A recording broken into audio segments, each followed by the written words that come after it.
Bradesco. Entre nós, você vem primeiro. Boa noite. Boa noite. O número de roubos de cargas cresceu quase 5% no país no ano passado. Um estudo divulgado com exclusividade ao Jornal da Record aponta que 70% dos casos ocorreram no eixo Rio-São Paulo. As terças e quartas-feiras foram os dias mais visados pelas quadrilhas. Após 6 meses de investigação, a operação conjunta das polícias Rodoviária Federal e Civil do Paraná prendeu 12 suspeitos. O grupo tinha a ajuda de uma organização de apoio a dependentes químicos, que eram usados para saquear as mercadorias. Ela levava algumas pessoas que estavam internadas ali para ajudar nessa coleta. E a ONG, então, fazia a entrega dessa carga para eles, que posteriormente era revendida para outros receptadores. Em 2023, foram registrados, em média, 47 roubos de carga por dia no país. Este motorista, que não quer se identificar, foi rendido por 3 homens armados em um posto de combustíveis. Ficou por quase 20 horas sob a mira dos assaltantes. Eles estavam embaixo do caminhão. Aí eles me amarraram e colocaram um saco na minha cabeça. Eu pensei que fosse morrer. Segundo o relatório de uma empresa de segurança, divulgado com exclusividade para o Jornal da Record, em 2023 houve mais de 17 mil roubos de carga, aumento de quase 5% em relação ao ano anterior. 7 em cada 10 roubos ocorreram no eixo Rio-São Paulo. Entre as mercadorias mais roubadas estão alimentos, cigarros, equipamentos eletrônicos e medicamentos. Segundo o estudo, os roubos acontecem com mais frequência no período da tarde e principalmente às terças e quartas-feiras.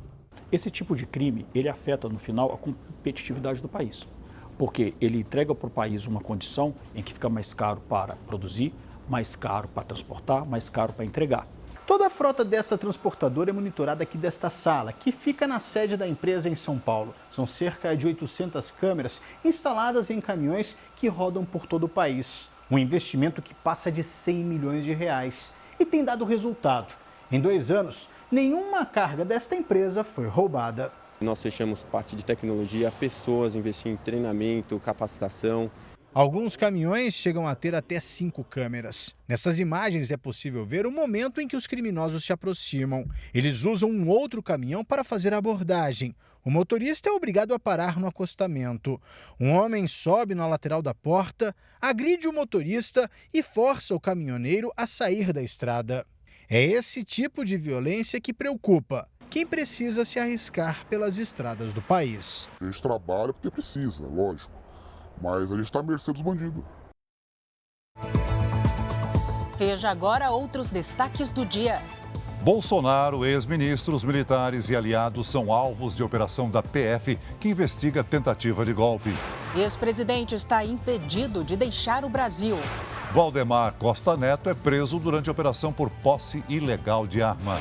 No Rio de Janeiro, o PM mata homem a queima-roupa durante ação no Complexo da Maré.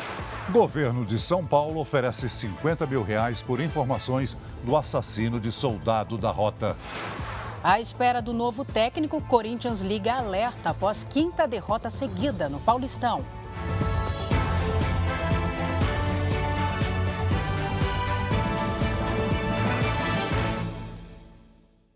Oferecimento Bradesco. Caia na folia, mas não caia na cilada.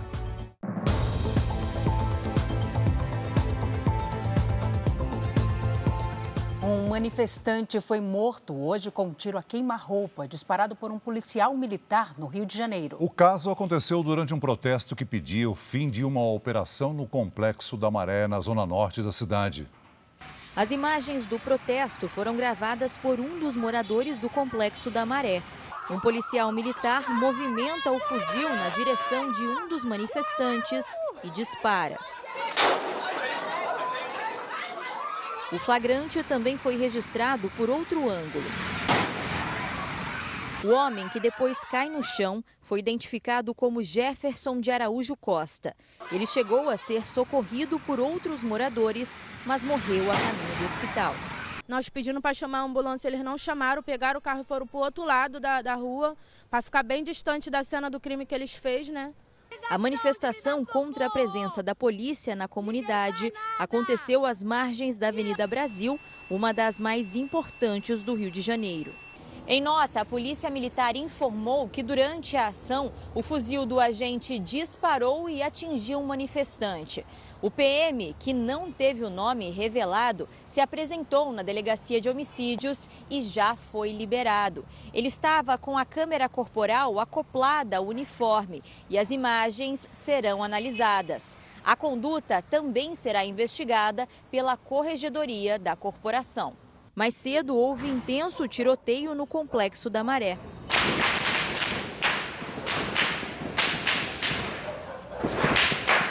Meu Deus, como é que eu faço para trabalhar? O veículo blindado abriu espaço para as equipes da polícia entrarem na região. O helicóptero da Record flagrou homens armados. O objetivo era encontrar 11 carros de luxo roubados de um caminhão cegonha. O motorista, que vinha de Minas Gerais, foi rendido na Avenida Brasil, enquanto criminosos levavam a carga avaliada em R$2 milhões para as comunidades. O cerco reuniu policiais civis e militares. Outros 2 moradores também foram baleados na operação, mas não correm risco de morrer. Os veículos roubados acabaram recuperados e levados para a cidade da polícia. A Polícia Militar informou que agora há pouco o PM que disparou contra o manifestante foi preso em flagrante por homicídio culposo, quando não há a intenção de matar. Ele será encaminhado para uma unidade prisional da corporação. A Polícia Rodoviária Federal vai aumentar a fiscalização nas estradas a partir de amanhã. O objetivo é combater a embriaguez ao volante. A Operação Carnaval também quer reduzir o número de mortes causadas por excesso de velocidade. Na tela do radar, o flagrante da imprudência. A velocidade máxima permitida neste trecho da BR-324, que liga a Bahia ao Maranhão, é de 100 km por hora. Mas o motorista se arriscava a 147 e acabou multado. O equipamento portátil é posicionado sempre após uma placa como essa e é operado por um agente da Polícia Rodoviária Federal. A infração pode ser flagrada pelos policiais a até 1,5 km de distância. Somente no último carnaval foram registradas 30 mil infrações por excesso de velocidade em todo o país e quase 7.500 flagrantes de ultrapassagens proibidas. Nesse período, o movimento nas rodovias federais costuma aumentar 15% em relação aos dias normais. Por isso, a Polícia Rodoviária Federal começa amanhã, em todo o país, operações para aumentar a fiscalização. A pessoa que vai ultrapassar, ela geralmente vai exceder o limite de velocidade para poder fazer essa manobra, uma manobra perigosa, arriscada, que merece muita atenção ao ser realizada. No ano passado, a PRF registrou 73 mortes durante o feriado. Fiscalizações com bafômetros para identificar motoristas embriagados também serão realizadas em maior número. Boa iniciativa, porque não deve, não teme, né? Principalmente agora, esse período de carnaval, aí o pessoal, né, vai beber e não vai ter uma certa consciência no dirigir, né? Pressionada pelo preço dos alimentos, a inflação de janeiro subiu 0,42%. Segundo o IBGE, dos 9 grupos pesquisados, apenas transporte e comunicação tiveram queda no mês passado. O jeito é procurar promoção. Muitos brasileiros já perceberam que está difícil gastar menos. Tá muito caro. Se você sair comprando aleatório, quando você vai passar no caixa, você se assusta. O IPCA, que mede a inflação oficial, teve alta de 0,42% no mês passado, uma desaceleração em relação a dezembro de 2023. O resultado em janeiro foi influenciado pelo aumento no preço de alimentos e bebidas, que ficou em 1,38%. Produtos comprados para o consumo dentro de casa chegaram a subir, em média, 1,81%. Valores que impactam diretamente o bolso da população. Na lista dos mais caros estão a cenoura e a batata inglesa. O que a Rosa tem feito é buscar outras opções. Procuro substituir por alimentos, por vegetais que tenham um valor menor e que tenham ingredientes próximos. Pela coloração a gente consegue fazer alguma analogia, né? A dupla mais consumida pelos brasileiros também subiu de preço. O arroz mais de 6% e o feijão carioca quase 10%. O IBGE explica que a alta tem relação direta com os fatores climáticos. Muito calor e chuva nas regiões que produzem alimentos. obviamente vai afetar muito mais pesadamente as famílias de menor poder aquisitivo. Não existe outra maneira a não ser a substituição de produtos, a pesquisar com mais intensidade, procurar acomodar o orçamento dentro das suas possibilidades. Na contramão dos alimentos, o grupo de transportes, que tem o segundo maior peso no índice, registrou queda de 0,65% no mês passado. As passagens aéreas caíram mais de 15%. A redução no preço dos combustíveis também ajudou. Os preços caíram em janeiro em quase todas as capitais do país. Em 12 meses, o IPCA acumula alta de 4,51%.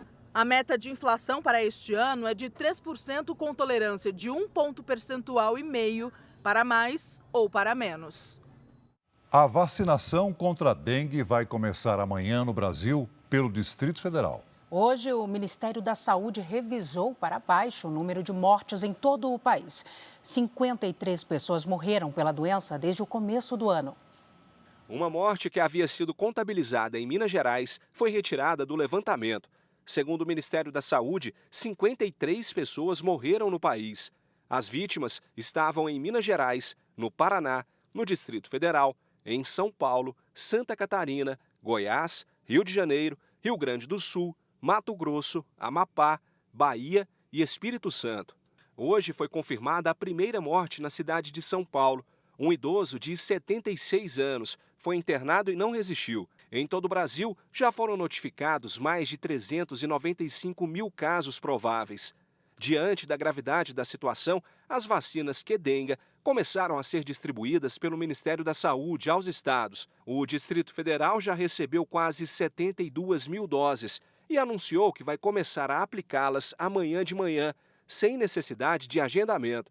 Crianças e adolescentes com idades entre 10 e 14 anos serão imunizados. E estamos aguardando agora a orientação do próprio Ministério de como faremos essa imunização. O Ministério da Saúde não se pronunciou. Outra preocupação é com a Zika, doença que também é transmitida pelo mosquito Aedes aegypti.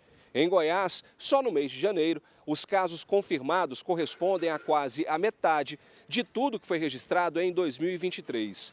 4 pacientes são mulheres grávidas, moradoras do entorno de Brasília. Eu faço um apelo às gestantes mesmo, né? Independente se é dengue, zika ou chikungunya, porque no começo não vai dar para saber. Essa gestante, a gente precisa que ela se cuide, né? Então, é usar repelente, roupas de manga longa, para se proteger contra a infecção do vírus, né, da zika. O Ministério da Saúde informou agora há pouco que vai detalhar amanhã a estratégia de distribuição de vacinas da dengue. O alarme de risco de inundação e deslizamento de terra voltou a tocar em Petrópolis, na região serrana do Rio de Janeiro. A Defesa Civil acionou o protocolo de emergência durante a tarde. A chuva forte alagou ruas, mas não houve incidentes mais graves. A família do guarda municipal, morto na própria festa de aniversário, vai receber uma indenização de R$ 1.700.000 do governo federal. O crime aconteceu em Foz do Iguaçu, no Paraná, em julho de 2022. Marcelo Arruda foi morto a tiros pelo agente penitenciário Jorge Guaranho, que não gostou do tema político escolhido para a festa. O acusado está preso e aguarda julgamento. A Polícia Federal realizou hoje uma operação para combater uma organização criminosa suspeita de importar e distribuir metanol. O composto é usado na adulteração de combustíveis. Foram cumpridos mandados de busca e apreensão em várias cidades do estado de São Paulo.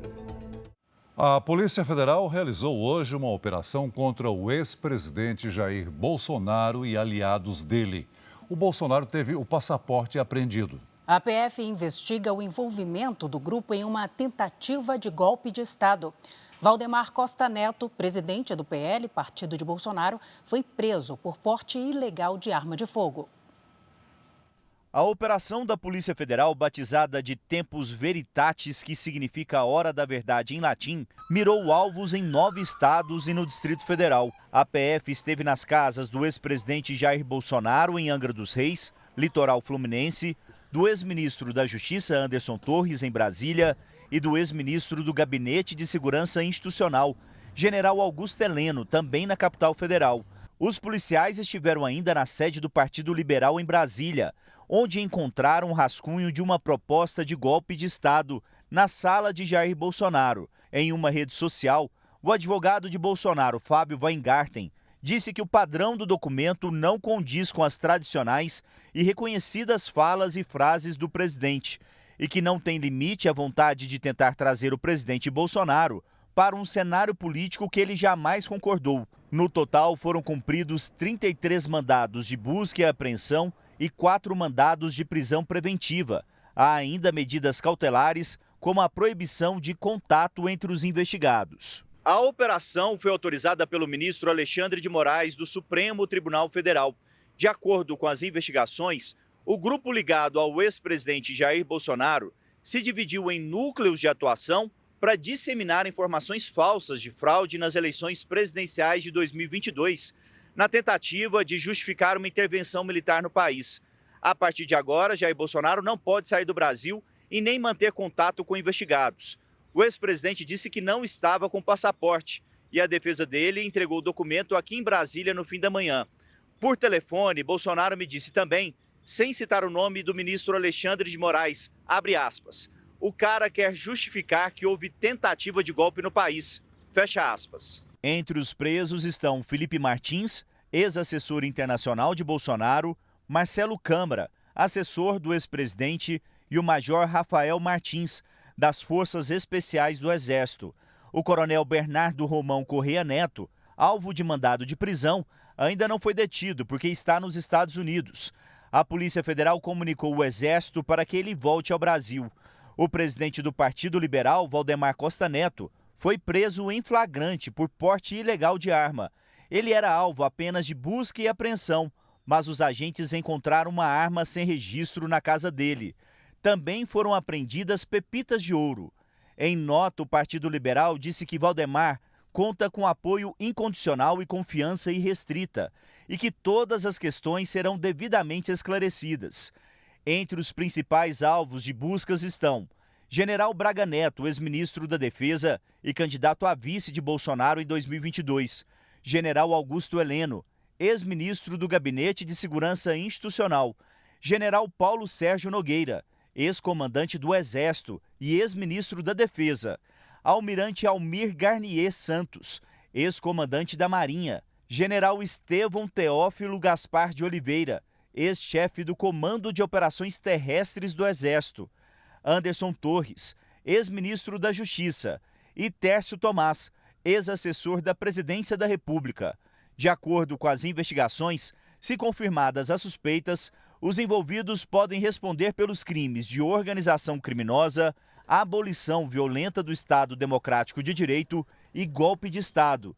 A Polícia Federal comunicou com antecedência o Exército e militares acompanharam os policiais federais. Apesar disso, integrantes das Forças Armadas relataram ao Jornal da Record estarem indignados com a operação contra militares de alta patente e que até pouco tempo comandavam as instituições. O almirante Almir Garnier, ex-comandante da Marinha, disse em nota que foram levados papéis de projetos que vinha buscando atuar na iniciativa privada. As defesas de Marcelo Câmara, Tércio Arnul Tomás e Felipe Martins disseram que não tiveram acesso às investigações. Em nota, o Centro de Comunicação do Exército informa que a corporação acompanha a operação da Polícia Federal e que presta todas as informações necessárias à investigação. As defesas dos ex-ministros Braga Neto e Augusto Heleno não responderam. Os advogados do ex-ministro Anderson Torres disseram que vão se posicionar depois de ter acesso ao inquérito. Nós não conseguimos contato com o general Paulo Sérgio Nogueira. O presidente do PL, Valdemar Costa Neto, vai ser transferido para a carceragem da Polícia Federal em Brasília. Quem tem os detalhes para a gente é o Yuri Ascar. Oi, Yuri, boa noite. Boa noite, Salsi. Valdemar Costa Neto saiu há pouco aqui da sede da Polícia Federal e foi levado para a carceragem. Ele foi preso pela manhã com um revólver calibre 38 sem registro e uma pepita de ouro de 39 gramas. Como o presidente do Partido Liberal foi preso por posse ilegal de arma de fogo e apropriação ilegal de ouro, não cabe fiança.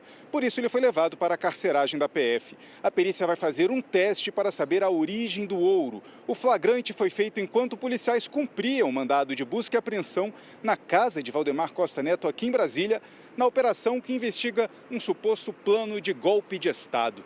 Voltamos a São Paulo.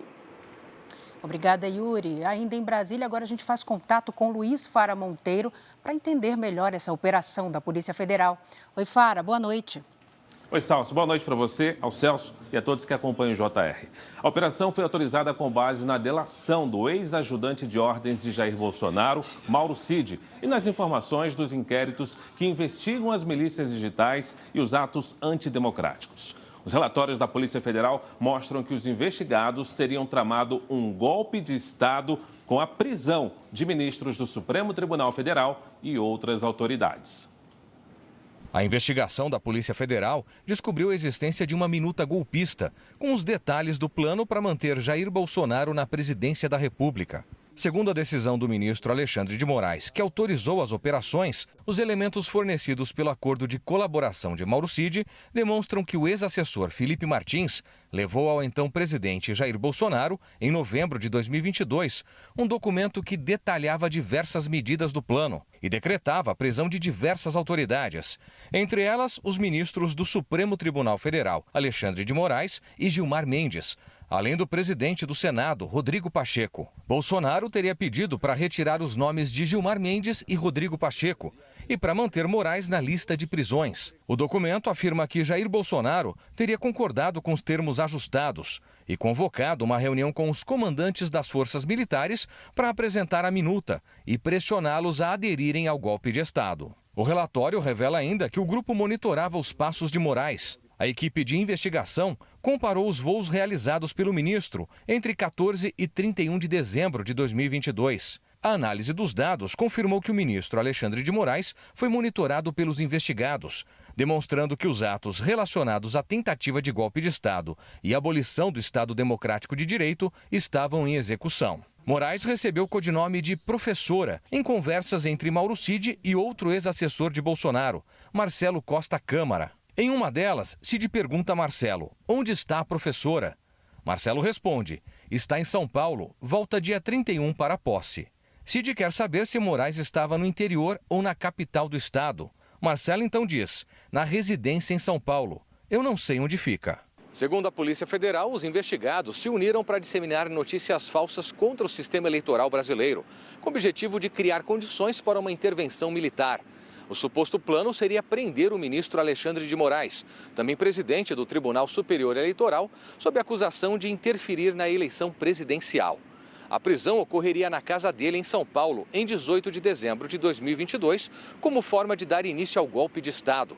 Os investigadores afirmam ainda que o grupo utilizou equipamentos tecnológicos fora do alcance legal das autoridades de controle oficiais, o que, segundo fontes ligadas ao caso, confirma o monitoramento de autoridades de forma ilegal pela Agência Brasileira de Inteligência. Moraes cita na decisão trechos de falas de Bolsonaro numa reunião realizada com a cúpula das Forças Armadas, antes das eleições, em junho. O vídeo da reunião estava num computador, apreendido na casa de Mauro Cid. Na transcrição do material, Bolsonaro afirma, eu tenho falado com os meus 23 ministros. Nós temos que nos expor, cada um de nós. Não podemos esperar que outros façam por nós. Não podemos nos omitir, nos calar, nos esconder, nos acomodar. Eu não posso fazer nada sem vocês.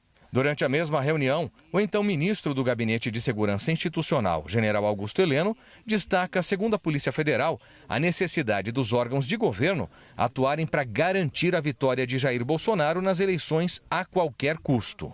O que tiver que ser feito, tem que ser feito antes das eleições. Se tiver que dar soco na mesa, é antes das eleições. Se tiver que virar a mesa, é antes das eleições. E vai chegar a um ponto que nós não vamos poder mais falar. Nós vamos ter que agir. Agir contra determinadas instituições e contra determinadas pessoas. Segundo os investigadores, um rascunho encontrado hoje na sala de Bolsonaro, na sede do PL em Brasília, confirma o plano de golpe.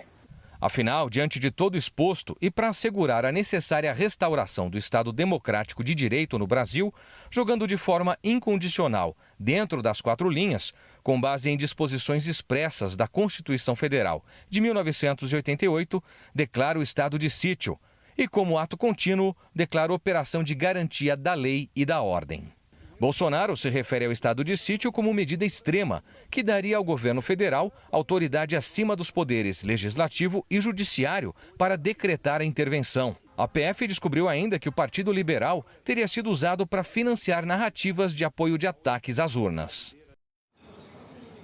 Eu vou voltar em instantes com detalhes da operação na casa de Jair Bolsonaro, em Angra dos Reis, e da entrega do passaporte pelo ex-presidente à Polícia Federal. Voltamos em instantes e agora a gente retorna a São Paulo. Tá certo, Fara. Até já. Agora, a previsão do tempo, porque várias regiões do Brasil estão em alerta para temporais. Assunto para Lidiane Sayuri. Lid, boa noite. Essa é aquela típica chuva de verão que acontece por causa do calor e da alta umidade? Exatamente, Salsi. Boa noite para você. Celso, muito boa noite a todos. Nesta época, a circulação de ventos na atmosfera transporta a umidade do norte para o sul, passando pelo centro-oeste, que está muito quente. O resultado? Muitas nuvens carregadas pelo Brasil. Amanhã, a ação dos ventos reforça a nebulosidade sobre todas as regiões. Tem previsão de chuva forte com risco de temporais no interior de Santa Catarina e entre Mato Grosso do Sul e o Piauí. Em Curitiba e em Natal, faz até 31 graus à tarde. Em Vitória e em Porto Velho, 32. Em Campo Grande e em Belém, 30. Boa Vista, Porto Alegre, Cuiabá e Maceió serão as capitais mais quentes, com máximas entre 34 e 37 graus. Em São Paulo, termômetros acima dos 30 até o início da semana que vem. E vale o alerta. Sempre que perceber uma nuvem de tempestade se formando, procure abrigo. Cuidado com os raios. Tempo delivery. O Gilney não vê a hora daquela chuva boa para refrescar a cidade de São Francisco de Assis, no Rio Grande do Sul. E aí, Lidiane?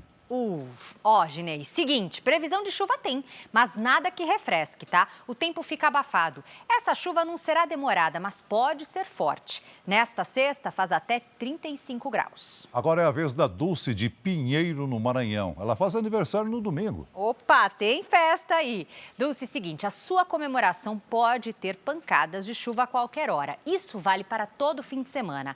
Na sexta, máxima de 31, no sábado, 30 e no domingo 31 de novo. Parabéns. Mande seu pedido pelas redes sociais com a hashtag #VocêNoJR. Salce, Celso. Obrigada, Lídia. Até amanhã. Veja a seguir novas informações sobre a operação da Polícia Federal que investiga a tentativa de golpe e apreendeu passaporte de Bolsonaro. O presidente Lula diz que tem certeza que houve tentativa de golpe e que Bolsonaro é um dos responsáveis. Corinthians sofre a 5ª derrota seguida no Paulistão e admite que o objetivo agora é escapar do rebaixamento.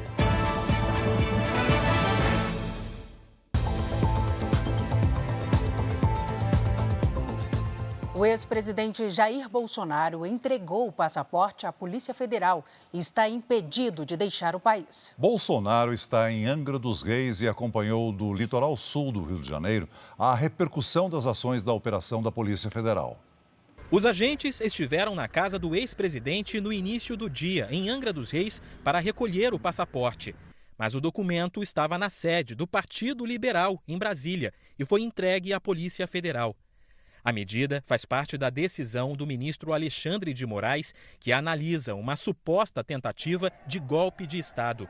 Na decisão, o ministro destaca o conjunto de informações trazido pela autoridade policial que demonstra a atuação de uma organização criminosa semelhante à estrutura do chamado Gabinete do Ódio, para desacreditar o processo eleitoral, planejar um golpe de Estado e abolir o Estado democrático de direito.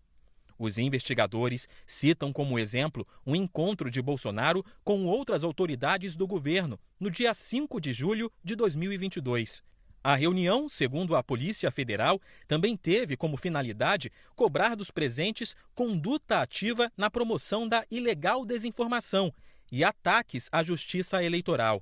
Ainda de acordo com a PF, Essa narrativa serviu como um dos elementos essenciais para manter mobilizadas as manifestações em frente às instalações militares, após a derrota eleitoral. E, com isso, dar uma falsa percepção de apoio popular, pressionando integrantes das Forças Armadas a aderirem ao golpe de Estado em andamento. A investigação apontou ainda que Jair Bolsonaro recebeu uma minuta para executar um golpe de Estado por conta de uma suposta interferência no judiciário. O ex-presidente teria aprovado e feito alterações no documento, que determinava a prisão do ministro Alexandre de Moraes e a realização de novas eleições. Além de ser impedido de deixar o país, Bolsonaro também está proibido de manter contato com os demais suspeitos, inclusive por meio de advogados. Um dos investigados, o ex-assessor da presidência, Tércio Arnaud Tomás, estava aqui na casa do ex-presidente, em Angra, e teve o celular apreendido. Ele é citado como integrante do núcleo de desinformação e ataques ao sistema eleitoral. No estado do Rio, os agentes estiveram ainda nesta casa em Niterói, na região metropolitana, onde cumpriram um mandado de prisão contra o major das Forças Especiais, grupo de elite do Exército, Rafael Martins de Oliveira. De acordo com a Polícia Federal, Rafael auxiliou o ex-ajudante de ordens de Bolsonaro, Mauro Cid, em estratégias para executar o golpe de Estado. Em um dos celulares apreendidos durante as investigações, os agentes encontraram negociações sobre a montagem de acampamentos com manifestantes. A defesa de Rafael Martins de Oliveira não foi localizada. Outro ex-assessor preso hoje foi o coronel do Exército, Marcelo Câmara, que seria responsável pelo núcleo de inteligência paralela e teria chegado a monitorar o ministro Alexandre de Moraes. As defesas de Marcelo Câmara e Tércio Arnaud informaram que as medidas cabíveis serão tomadas após o acesso dos autos. Agora vamos retomar o contato em Brasília com Luiz Fara Monteiro. Fara. Celso, o presidente Lula comentou as ações que envolveram o ex-presidente Jair Bolsonaro.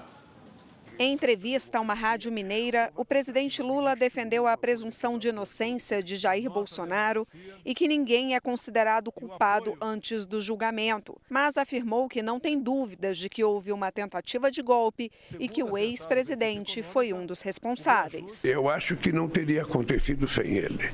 O comportamento dele foi muito diferente. Primeiro, antes das eleições.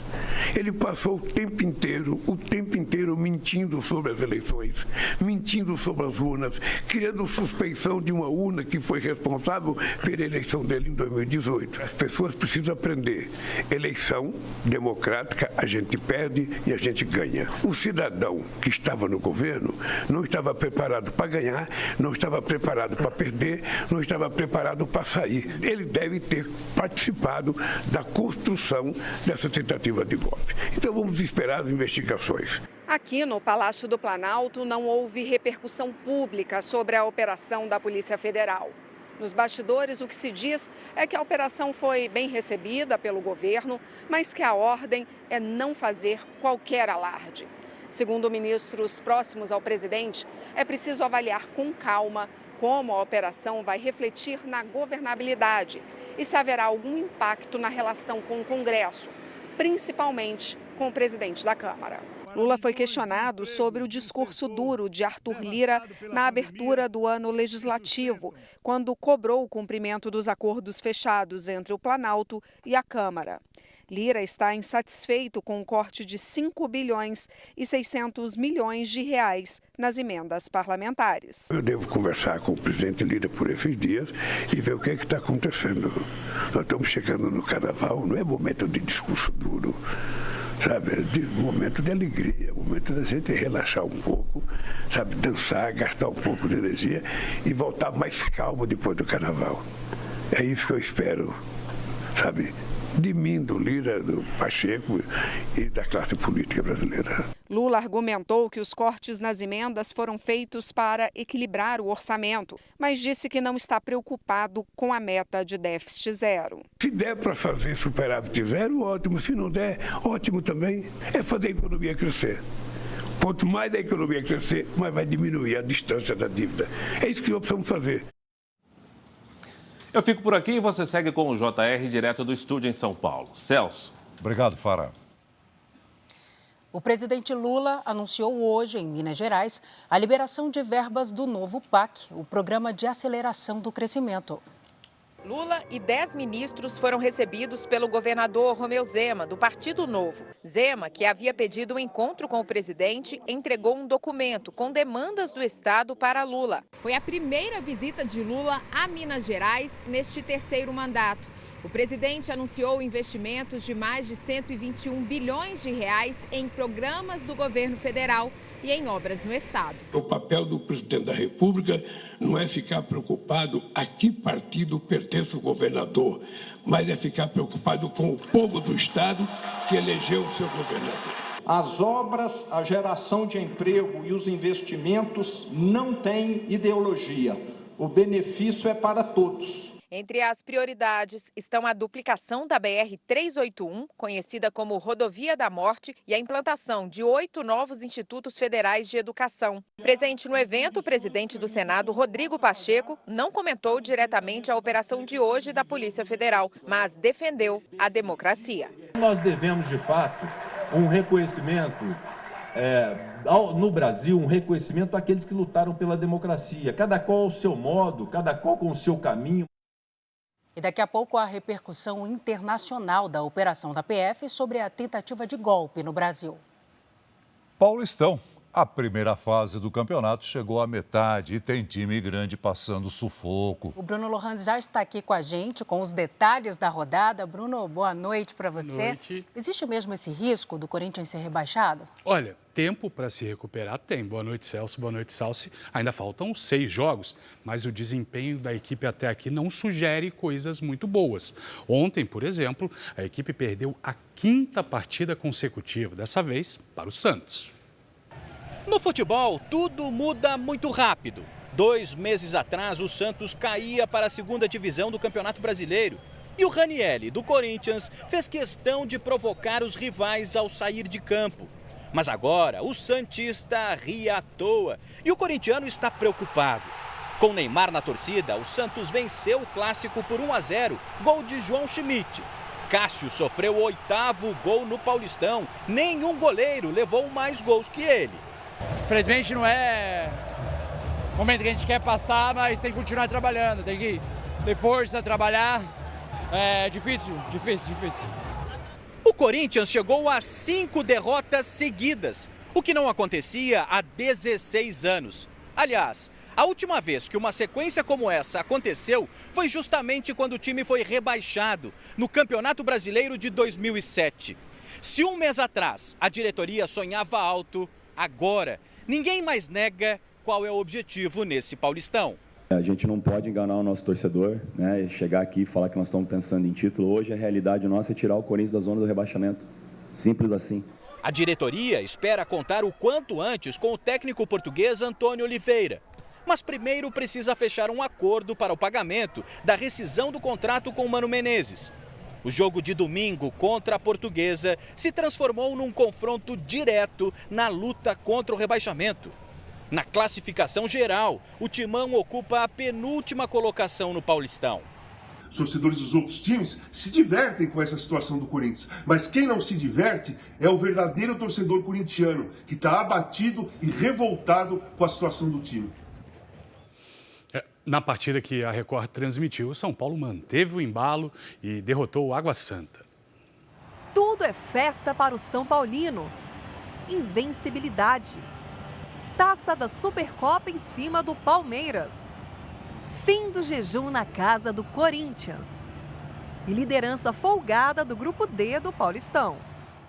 O São Paulo comprovou que tem elenco para brigar por mais taças em 2024. No jogo contra o Água Santa, o técnico Thiago Carpini decidiu dar descanso para os titulares. Os reservas deram conta do recado e mostraram que o torcedor pode sim sonhar alto na temporada. O recém-chegado Bobadilha marcou de fora da área um golaço, cheio de categoria.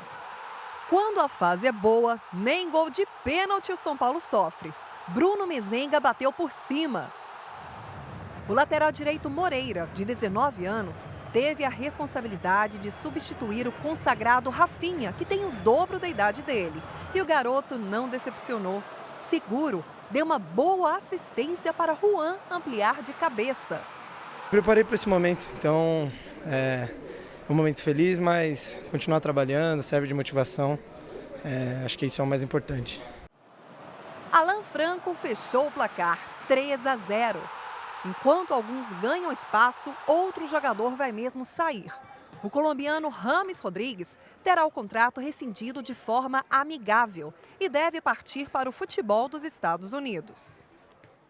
A próxima partida com transmissão da Record será entre Mirassol e Santos, domingo às 6 horas da tarde. Salce e Celso. Obrigado, Bruno. Obrigada.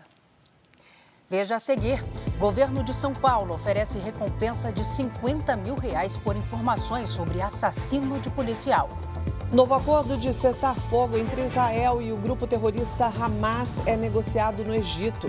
Drone com identificação térmica ajuda no resgate de família perdida em mata no Rio Grande do Sul.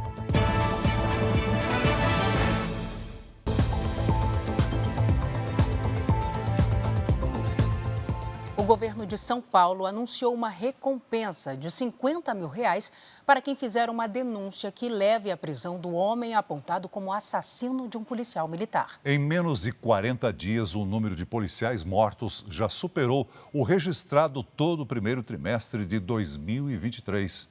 A última vítima foi enterrada hoje. O cortejo percorreu as ruas da Baixada Santista. O corpo do cabo José Silveira foi levado num caminhão dos bombeiros até o mausoléu da Polícia Militar, onde foi enterrado em Santos. O PM foi morto durante a ação para combater o tráfico de drogas em uma comunidade de Santos. Outro policial foi baleado e está internado em estado grave. A ocorrência terminou ainda com um suspeito morto e outro ferido. Este ano, pelo menos 6 policiais foram mortos por criminosos no estado de São Paulo, número superior ao registrado no primeiro trimestre de 2023. Hoje, o governo divulgou a foto de um homem suspeito de matar na última sexta-feira um soldado da rota. Ele está foragido e já tem passagem por tráfico de drogas. Para tentar localizar o criminoso, a polícia oferece uma recompensa de R$50 mil.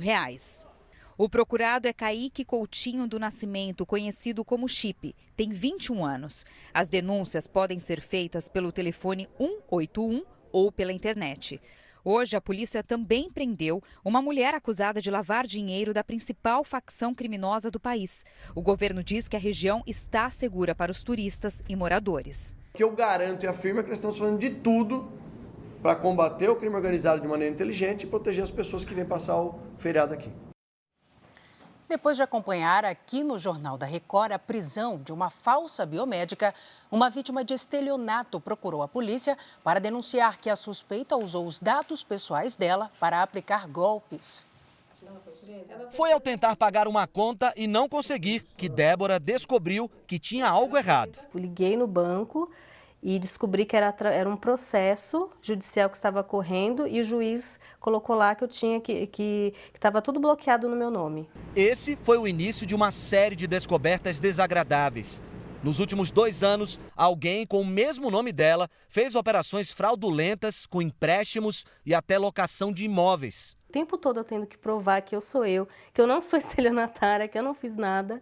Ela procurou a polícia depois de ver uma reportagem aqui no Jornal da Record sobre a prisão de uma falsa biomédica com o mesmo nome dela. Com a prisão da Débora, a outra Débora, homônima, veio nos procurar noticiando isso. Ela não consegue comprar nada para ela com o nome dela, porque o nome dela está com restrições em razão da nossa Débora investigada, da nossa fraudadora golpista aqui. Por causa dos transtornos, a Débora pensa até em trocar de nome. Desde 2022, a legislação permite a alteração uma vez sem a necessidade de ação judicial. Mas, segundo especialistas, também é preciso procurar a polícia e registrar um boletim de ocorrência para que o falsário seja investigado. Vai prestar depoimento explicando o que aconteceu e ela precisa expressamente representar criminalmente. Manifesta o desejo de representar criminalmente para que essa pessoa seja investigada. Até agora, Débora conseguiu apenas desbloquear a conta do banco.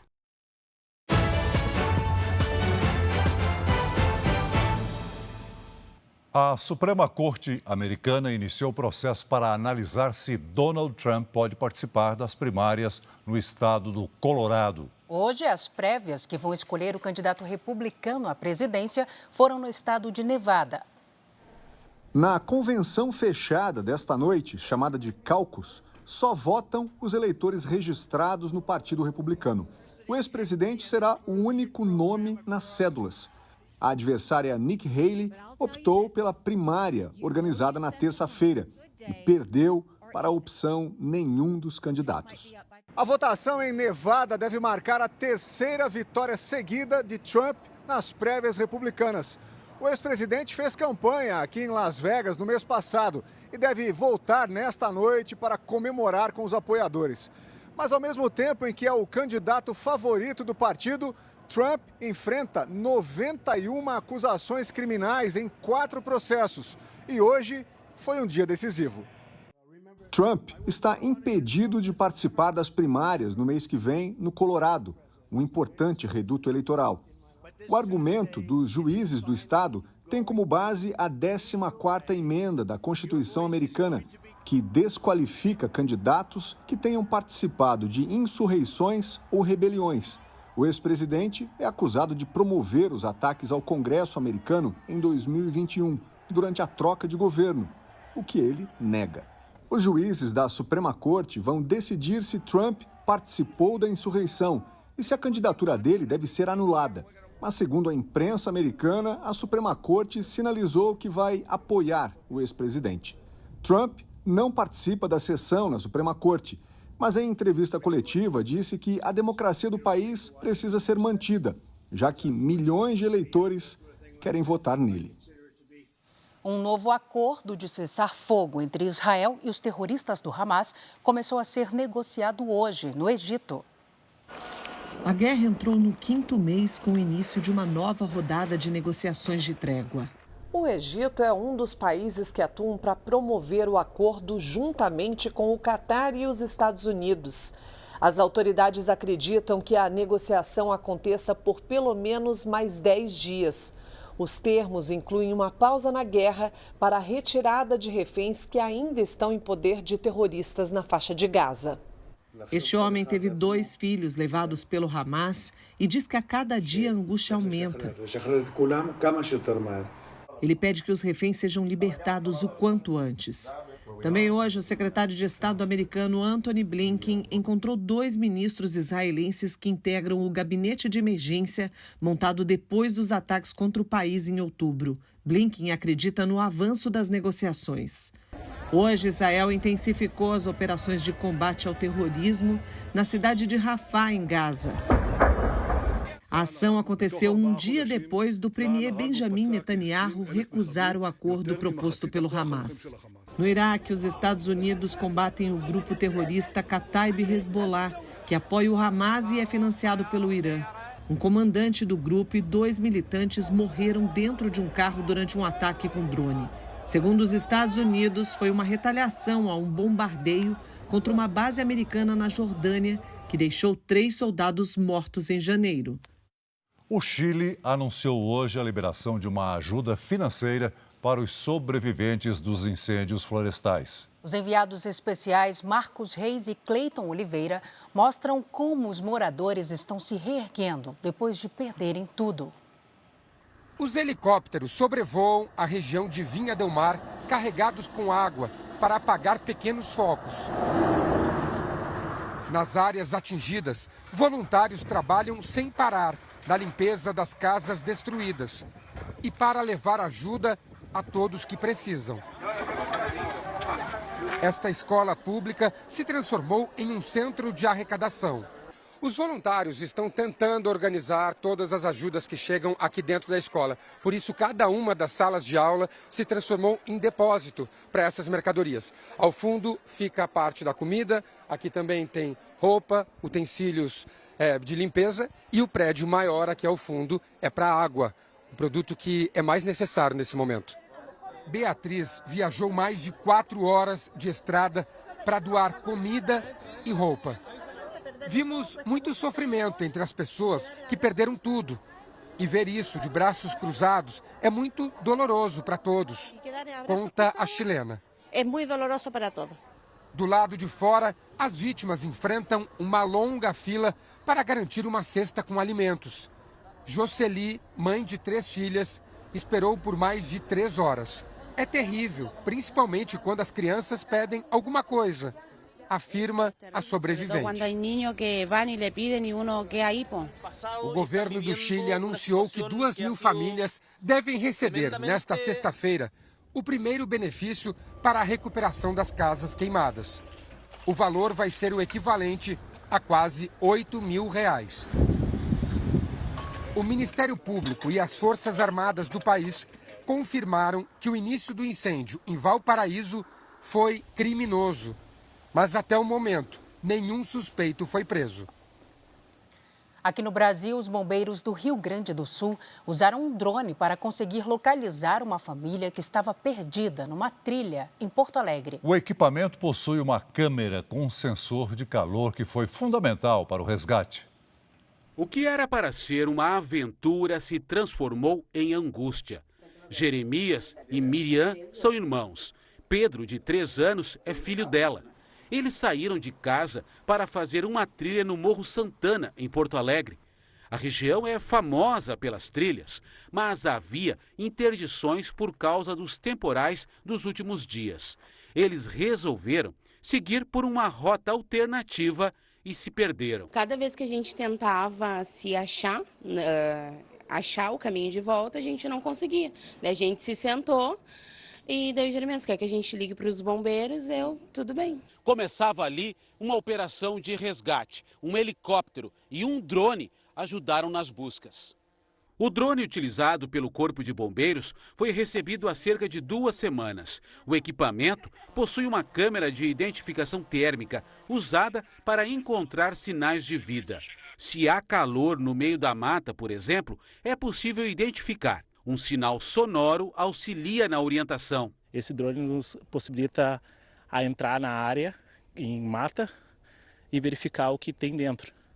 Obviamente pela caloria do corpo humano. Imagens feitas pelo drone mostram um momento em que os bombeiros localizam uma família que não percebeu que estava a 10 quilômetros do ponto de partida.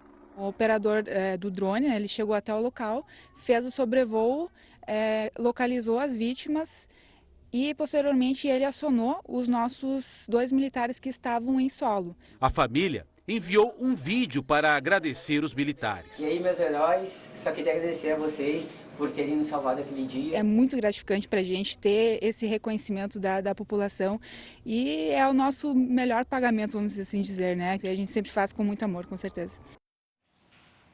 Voltamos a falar sobre a operação da Polícia Federal contra o ex-presidente Jair Bolsonaro. O assunto também recebeu destaque nos principais jornais de todo o mundo. Na manchete do The New York Times, o destaque: Bolsonaro e seus aliados planejaram o golpe, diz Polícia Brasileira. A BBC, a TV britânica, destacou que o ex-presidente entregou seu passaporte para a Polícia Federal. O The Washington Post dos Estados Unidos escreveu que Bolsonaro é apontado como alvo em investigação de golpe no Brasil. Já o francês Le Monde diz que Bolsonaro está no centro de uma investigação de tentativa de golpe de Estado. No argentino Clarín, a reportagem aborda quem é quem na operação policial contra Jair Bolsonaro e seu círculo na tentativa de golpe de Estado. Agora à noite, a defesa de Jair Bolsonaro emitiu uma nota em que manifesta indignação e inconformismo diante das medidas cautelares adotadas pelo Supremo Tribunal Federal e que incluíram a custódia preventiva de apoiadores do ex-presidente. Os advogados afirmam ainda que Bolsonaro jamais compactuou com qualquer movimento para a desconstrução do Estado Democrático de Direito ou das instituições. A nota afirma que, mesmo com a disponibilidade em comparecer a todas as convocações feitas por determinação do STF, foi determinada a apreensão do passaporte do ex-presidente, medida que a defesa considera absolutamente desnecessária e afastada dos requisitos legais. Para saber outras notícias, acesse r7.com. Essa edição termina aqui e novas informações da operação da PF sobre a tentativa de golpe de Estado você acompanha na edição da meia-noite e meia do Jornal da Record. E amanhã às 8h40 também no Fala Brasil. Fique agora com as emoções de Jezabel e logo após Quando Chama o Coração tem a novela Pecado Mortal. Não perca. Boa noite para você. Boa noite.